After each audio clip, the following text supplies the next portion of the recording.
Hello, hello. We're back again for another interview with a Wet Ink Games collaborator for Wet Ink Wednesday. And today I have Josh Heake on my other side of my screen here. And Josh is a writer and game designer and contributor to Psychic Kids, which just concluded on crowdfunding. So we're going to talk about nerdy stuff and Psychic Kids. So Josh, say hello. Hello. Hey, Matt. Hey, Josh. So I want to know. We were talking just a minute ago before we started recording about how like I met you at PAX Unplugged. I think I saw you've got a PAX hoodie on. I So do. like I you're don't let, you're yeah, like this is one of like five or six. I'm like, oh, it's the green one. you're very in the PAX Unplugged or the con scene. I think of you as like a con person. So fill me in on the rest of your nerdiness. Like what other nerdy stuff are you into? What's your home fandom? What kind of stuff do you do throughout the year when you're not at PAX Unplugged? Um, I mean, I thought about this, and quite honestly, it's not what nerdy things am I into. It's everything I'm into is at a nerdy level.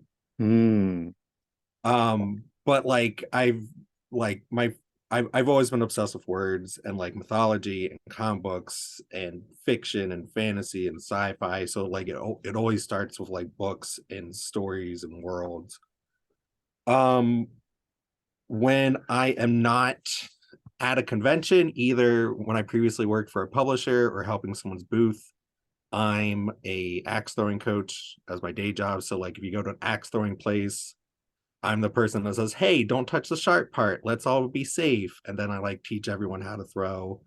And while not doing that, I'm as one of many freelance hustlers trying to like always find the next like writing or editing gig.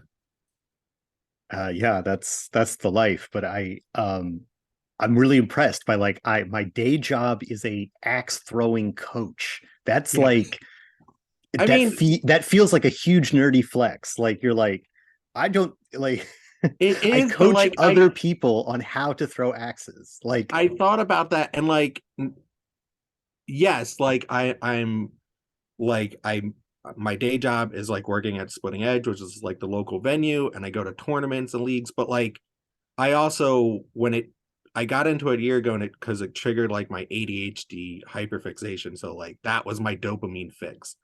But I also like I got into it level where I was like watching YouTube videos on parabolic curves and torque and like so when like and like I have a notebook where like I like what people call a shooter's bible like where I tracked like every throw for my practice sessions on like hand drawn bullseyes. I'm just like this foot so like even my axe throwing was like, oh, that's where I go. No, like to the nerdiest level possible, that's what I got obsessed with. So like when I'm coaching groups and like someone's getting frustrated, I'm like, don't worry, like this, there's some weird cognitive dissonance stuff and there's some weird physics involved. They're always like, wait, what? Like I wasn't expecting to talk about this while throwing an axe at a board and having a beer. I'm like, yeah, that's my vibe is like whatever normal thing, just crank the nerdy part to 11. And that's yeah, probably yeah. into it. Yeah, I mean, I've just learned the term shooter's Bible. So like I'm looking for, Shooter's Bible, the RPG, coming soon. Like one of those journaling games where you make the artifacts and then you end with like, having role played or whatever. I don't know. There's an idea for you for your next project. Yeah. Uh, all right. No, that's great. That's great. So I want to ask you, you mentioned you used to work for a publisher and you talked about working at booths. So like what takes you from being like little baby nerd who like maybe plays some role-playing games to like, no, I worked for a publisher. Like there's got to be a route. Maybe there isn't. Maybe it's like you were just explaining, There like you just is. got It's into just like Axe real heavy. So maybe it's the same thing, but like tell us. it's well, the root of it is as me following any career path I've chosen is um I was unemployed for a really long time. A friend said, "Hey, I can get you a job here," and then I liked it. So I worked at an insurance company for like 6 or 7 years. I had a nervous breakdown and quit, and I was unemployed for like 6 months or something. My friend Ian Reed, who He created Convert, and he now works for Restoration Games. He's doing a lot of their graphic design work on like on Unmatched and all that stuff. Yeah. He worked for Breaking Games, the company I worked for a while, and he was like, "Hey, I have to go to PAX Unplugged. It's this new convention in Philly where we're from. No one wants to come work the booth. I can't do it by myself. Do you want to come?" Because by that time, him and I were working on our own game, the Miri, and he's like, "Come, we'll pay like your hotel room per diem, and you'll be able to network like in the industry you're trying to get into." I was like, "Yeah, that would be great. Like $100 in my pocket is better than like the $0 I have." So like I worked the booth. I played his abstract strategy game, and like had like a weird, beautiful mind moment. Like it just got way too mind melting playing like a black and white stacking game for 3 days straight. And then I worked all their conventions as like a freelance, like their convention guy. And then they brought me on to do, I worked in their wholesale department. So I helped like, if you were a store, like, hey, I want to sell Breaking Game stuff and buy from you guys wholesale. I helped with all that. But like with any board game publisher, like under the size of like Hasbro or Wizards of the Coast, I worked in their wholesale department. I did the customer service. I was in the play testing and the development meetings. I was in the marketing meetings. I like it's like being in a working in a publisher in a non-creative role, you end up doing a little bit of everything. Yeah, I And imagine. so then like I did all that, then I left because I just wanted to like go out on my own and was kind of just done working for another company. And last time I saw you, I was just running the booth for ninth level. We're not running the booth. I was like a person in the booth for ninth level. Right. Yeah. And I know I actually talked to Heather of Ninth Level a little bit at the con, and she was like, "Oh yeah, we just pull in everybody from Philadelphia, and it's Yeah. great." And you had such a big group of people working at Ninth Level this year. It was inspirational, Yeah, they're always to fun. And me. their ninth level is great because they're a very they have a big presence. Like they're a very big personality in like the Philly gaming community. Oh So yeah, like, yeah, Packs Unplugged's our favorite because this is our backyard and we want everyone right. in our backyard to come play with us. Yeah, that's basically exactly what she told me when we were talking at the con. Like it is, they went really big at PAX, and it was great to be even bumping up against the edges of that fun party, Yeah. that they throw for the community. I mean that's sort of extra detail there. I guess that didn't really lead to my next question. So I'm being a bad interviewer here. But I'm really fascinated by I mean, I've done obviously as co-owner of Wedding Games, like we've done a lot of that backroom sort of stuff that you're talking about, like, but not at a huge scale, right? We're still at like IPR is our warehouse. So like if people want to buy a bunch of stuff, talk to them. And we're answering Kickstarters, and we're not really dealing with like you say, wholesale or that kind of like we've got like a playtest team of people that we've got to playtest this game, and we've got to set up the groups, and like we kind of do it haphazardly and play with ourselves, kind of internally. um there's so much of that kind of work that goes into it to making any kind of games. I don't know. I guess what I'm leading up to asking is like I think a lot of people think of game making as like, oh, it's fun. It's like, do you watch The Simpsons? It's like that scene where Bart goes to the Mad Magazine offices, and like the craziness is happening like right behind the office door. Like but it's not that way. It's a magazine. They got like publishing deadlines Yeah. or whatever. So like, is there that disc? Do you feel that disconnect, or have you been in it enough when you see the sort of the back room side and then the front room side where it's all like bright colors and bright lights, and oh, this game is fun, and we're going to play test, and this 15-minute little demo is going to convince you to spend $35 on this box of wooden pieces. But then like, to get to that point, there's like this whole other like, it's just so much work to like get to that spear point, right? Like, do you think? I like to dovetail on the Simpsons reference. I also compare it to the episode where Bart gets the role on the Radioactive Man movie, Oh and yeah, he's yeah, like, "I'm gonna be Fallout. This is the greatest thing ever." And then it's just so much work. Like he has to say Dimitri Gilgers like 5,000 times, and he says like it has no meaning. yeah. Um, I do think generically or generally speaking, it's really easy to underestimate how much work goes into a game, regardless of its size. Like I have this lovely thing sitting on my desk. Oh Heck, and yeah, look at that. because like we're playing it like I'm in a D&D group with Matthias, and we transition like we're doing like 5 sessions of this, like we all turned into dogs suddenly. And Yeah, like it's a little book, and like you pick that up and you're like, oh, this is a little, and it even says like an all ages role-playing game. That was probably really easy.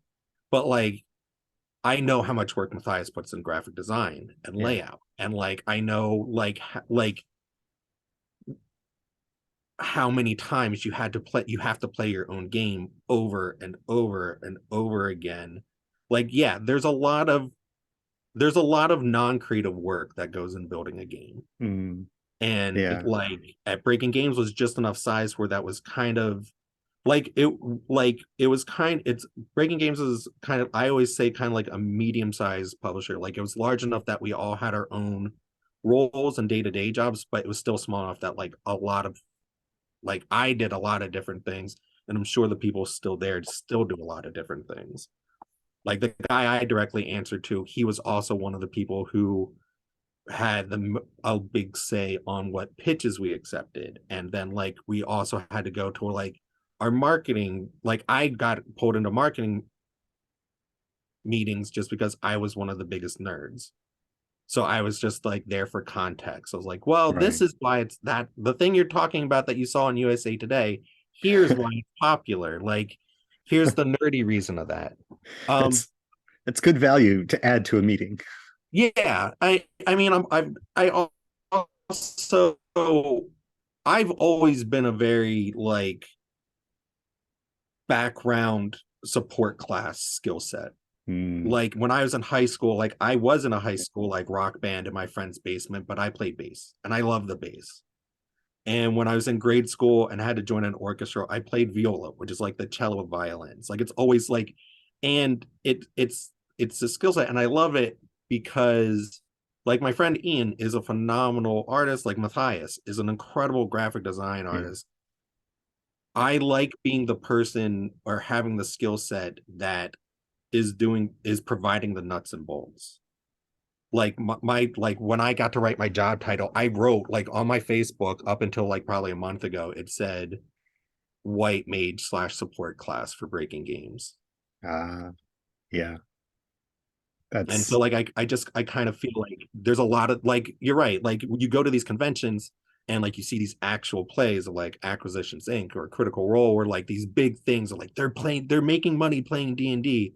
Like yeah, those people are, but they also have like a giant support class or like support yeah. staff of like Was the it was somebody clued me into a it's like a roll 20 slash Call of Cthulhu sponsored actual play thing, and it's like everybody's in costumes, and you like look at the credits page and it's like five people sitting on couches and they're playing Call of Cthulhu, but but yeah, that there's that lighting that people, sound people, there's like game designers, there's costumers, there's makeup, there's like a huge list of people that got those five people yeah, to look that good, you know. yeah.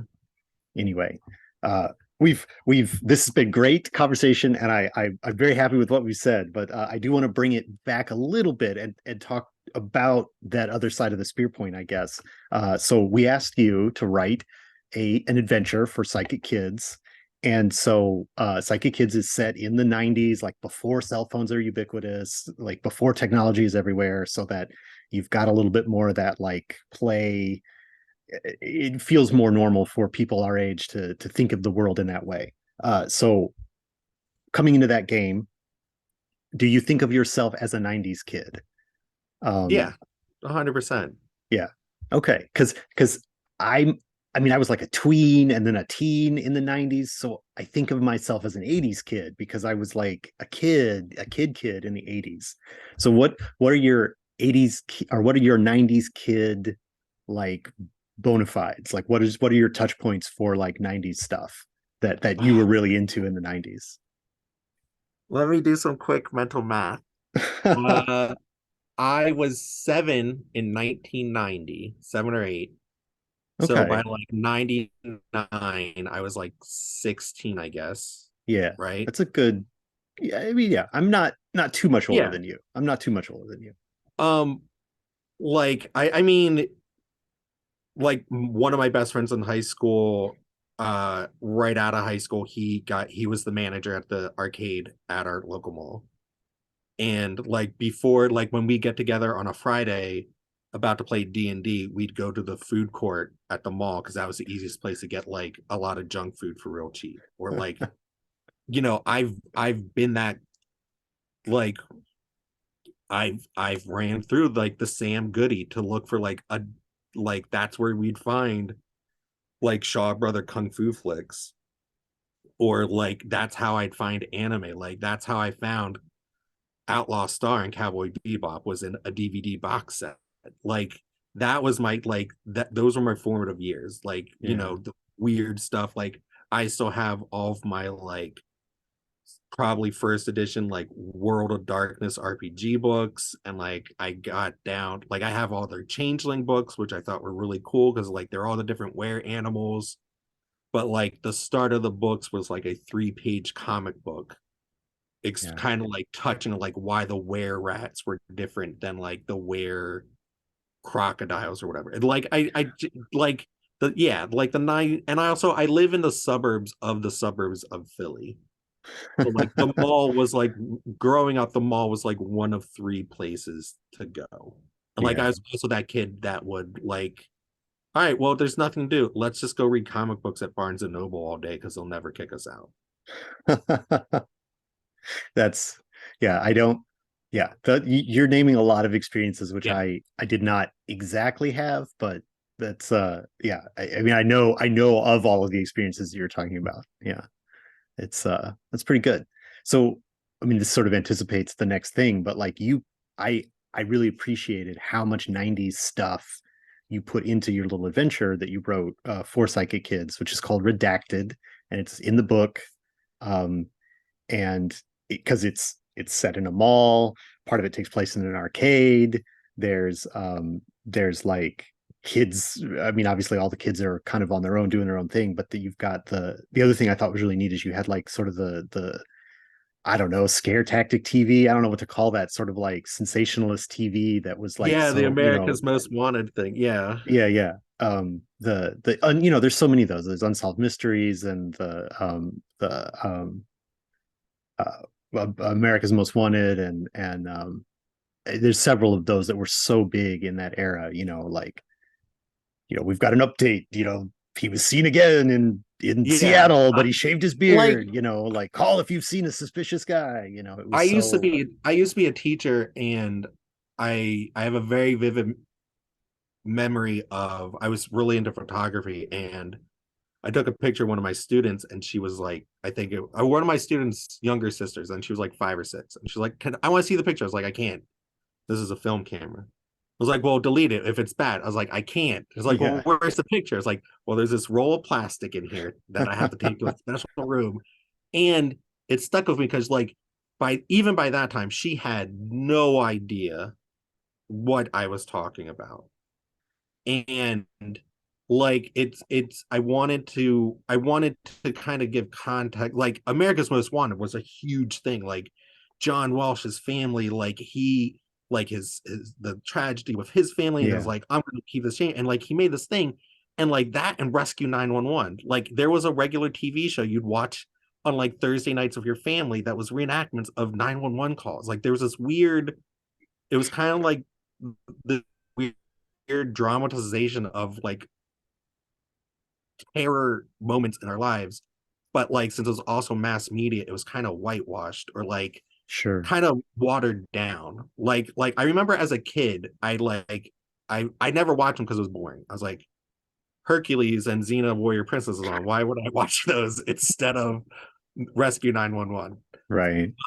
And so I wanted to throw a lot of that stuff to kind of give context of like, because you're right, like the 90s, a lot of my memories growing up have like little to no context or actual relativity to like my nieces and nephews who are just turning 12.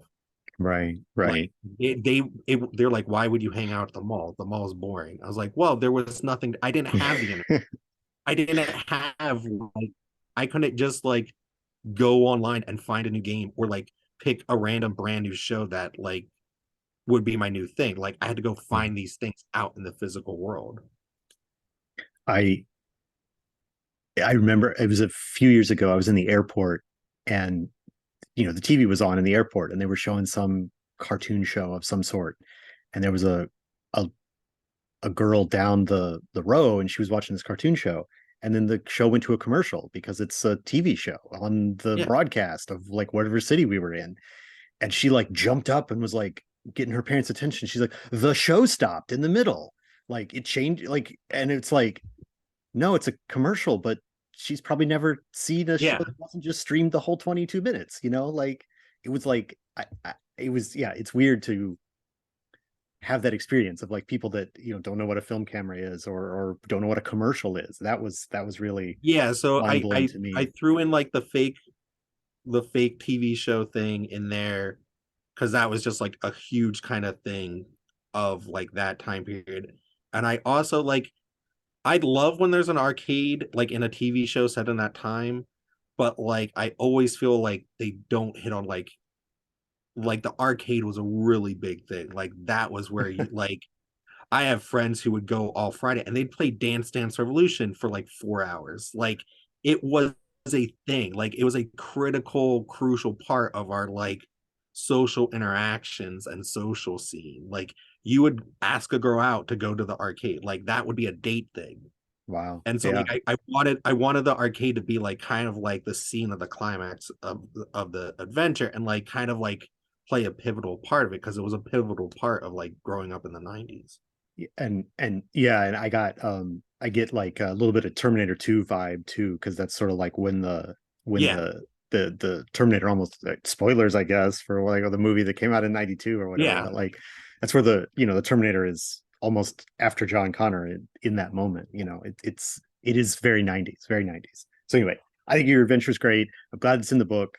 I'm glad we're gotten to work together now after meeting a couple times at PAX. So I do want to ask you also about, you mentioned, was it Imari? Is it The Miri. Imari? Emiri? Tell us a little, The if you want, tell us a little Yes. bit about that, and then So it's the Miri, Miri. And my friend, one of my best friends, Ian Reed, he joined it's this kind of like 6 degrees of separation kind of story. He joined my D&D group that I've had the same friend since I was like 15. Like we all met working at the local movie theater. I got invited into their D&D and we play role playing game X every Sunday, like Shadowrun, D&D second edition, like AD&D, like Heroes, like whatever. Ian got brought in because his family moved up with my friend's family from Texas at the same time, like way back in the day. So like he was kind of satellite of their outside circle, and then he got brought in, and we were hanging out, and he like he's a game designer in the fact that like there's always a game. Like he's one of those game designers that has a big treasure chest of games I've worked on or mechanics I've worked on that just like are in various degrees of working. And we were talking, and the conversation we were having was, where's the fine line between a role-playing system, a tabletop RPG system that has enough rules to have fun bits to and buttons to push and interact with, but the least amount of rules where it's not so crunchy that like you're spending an hour trying to calculate your stealth roll whatever. Yeah. And because like I I kind of love like I love D&D 5e, like minus the whole open game license nonsense. The system itself, I've always loved. I love having a bag of dice. I love like having parameters that like, all right, well, I want to do a stealth roll, but I want to like bend the rules this way. But like also I didn't want to crunch, and we are having this conversation back and forth. And I was raised by hippies, and like I've lived on a commune. We're talking about it, and he's like, "Well, no dice, but you still need a system." I was like, "Well, tarot cards have a binary system. Like a tarot deck, if you read them, they the inverse and the ordered, if it's right side up or upside down, has two different meanings. So like Yeah. that deck of cards has a binary system built into it. So that was the start of my of the Miri, which is I a mean, it's a good very start. It's a good starting point. long-winded ADHD way to answer anyone's questions. Like, let me give you this 20 minutes of background. The Miri is a game Ian and I are developed or nearly done working on. It is a collaborative storytelling game where the system is 1d12 and this tarot inspired deck of cards we've worked on, and we had Nick Nazaro, who's an amazing artist. He did all the art for it, where you're given a bunch of cards, and instead of the major arcana, you have these archetypes, kind of through mythological and literary archetypes. So, like the engineer, or the leader, or the sage. That's Right. kind of your class, and then you're given other cards which are influences, and they're kind of prompts. So, like if it's your turn to be the storyteller, everyone would pass you a card face down, and for your scene, you reveal a card one at a time, and you'd use that card as a prompt for your scene. The other players are the characters, and they'd roll that d12, and they'd use the cards in their spread for their character to give them enough bonuses to either do the cool thing, or if it fails, there's this force that's taking over. So when you get through all of your spread, it would be my turn to be the storyteller. Then Yeah. everyone's going to pass cards to me, and then I have a spread word. So we're all taking turns to be the DM and the players, and then there's a system built into it where you have to get so many successes on the cards, or the evil force that's the Miri fights against kind of takes over Uh, and star wipe. no, I mean, all of that and Star Wipe. Is that what you just said? Yeah, like Excellent. we're like, No, and you all die, yeah, or and roll credits. right. I mean, that's I mean, everything you just said is great. Like I'm not totally obsessed with tarot cards, but I do have like seven or five decks and two Oracle decks. So like I'm not, like I said, not totally obsessed, but I'm like, ooh, tarot card based or tarot card inspired game, like changing Yeah, the narrator, the spread, passing the cards, all of that sounds really great. So I'm excited for it to be finished, and it's like a shut up, it's like the, shut up and take my money kind of thing. That sounds great. um, all right, Josh, thank you for it your well time it today. ties. Yeah, go.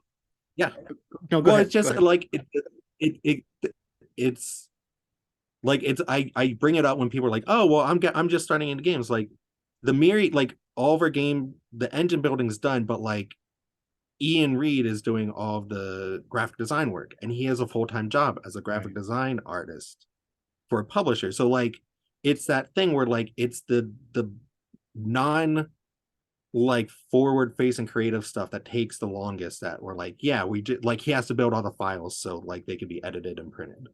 And Yeah. that's something I always feel like you should build a game if you want to design a game. Like I'm sure it's gonna be an amazing game. I think you need to understand like the weird things that you never see that are crucial to the process. Yeah. It is hard until you have to do your first one, and it keeps being hard, and even after you've done Yeah, a dozen, because that work never goes away. You get better at knowing what you need, but like it it doesn't, you have to do it every time. You have to do the layout, you have to do the editing, all that stuff. Yeah. yeah, yeah. uh Anyway, sorry to end on a little bit of a downer note, but I think it's been a great conversation. Thank you for your time today. Please, if you've got a place where you want people to get in touch with you on this wide world web that we're on, where can that happen? Where can people connect with you if they want to get Um, you to GM their game, or work their booth, or I don't know, pitch you a game or hire you for work? Where do they find you? I can be reached on all of the stuff for the Miri, and like our little design studio thing we created is at preciouscargogames.com. I can be reached directly either through Facebook or on Instagram. My Instagram's at its underscore cogni, cogni. Um, or an email, just jheek@gmail.com. Like I love helping people for their projects. And like, yeah, I would love to work shifts at your booth so you can go to your pitch meeting and make your thing rule. Like I love working in booths. All right. Like Well, I'll be your carnival barker, so like you can go do the creative thing. Like that's my whole shtick. that's a yet another part of the industry that is very well needed. Yeah, Again, thank you for your time. We're about to finish this out, so thank you again so much, and we'll see of you on the course. internet. Yep. Thank you.